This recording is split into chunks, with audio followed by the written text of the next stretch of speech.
আব্দুল হামিদকে পালিয়ে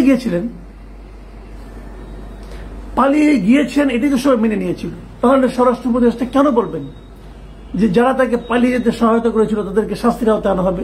এবং উনি তো 3 জনকে শাস্তির আওতায় এনেছিলেন। কিশোরগঞ্জের পুলিশ সুপারকে প্রত্যাহার করা হয়েছিল, আরো 2 জন ইমিগ্রেশনের 2 জন ঊর্ধ্বতন কর্মকর্তাকে অব্যাহত সাময়িক বরখাস্ত বন্ধ করা হয়েছিল। তো তারা কি অপরাধী? যদি তারা অপরাধী হয়ে থাকে, তো আজ যখন উনি ফিরলেন চিকিৎসা শেষ করে, এখন তখন তাকে অ্যারেস্ট করা হলো না কেন? তার মানে ওনার যাওয়াটা অপরাধের পর্যায়ে ছিল না। যদি ওনার যাওয়াটা অপরাধের পর্যায়ে না হয়, তাহলে যে 3 জন পুলিশ কর্মকর্তাকে আপনি শাস্তি দিলেন, সেই শাস্তিটা কি সঠিক ছিল? যদি সঠিক না হয়, ওদের সেই শাস্তিটাকে প্রত্যাহার করা হবে, অবশ্যই করা উচিত। শাস্তিটা যিনি দিয়েছিলেন তার কি শাস্তি হবে? তাও তো হওয়া উচিত। শাস্তিটা কে দিয়েছিলেন? স্বরাষ্ট্র মন্ত্রণালয় দিয়েছিলেন। ওনাদের কি শাস্তি হবে?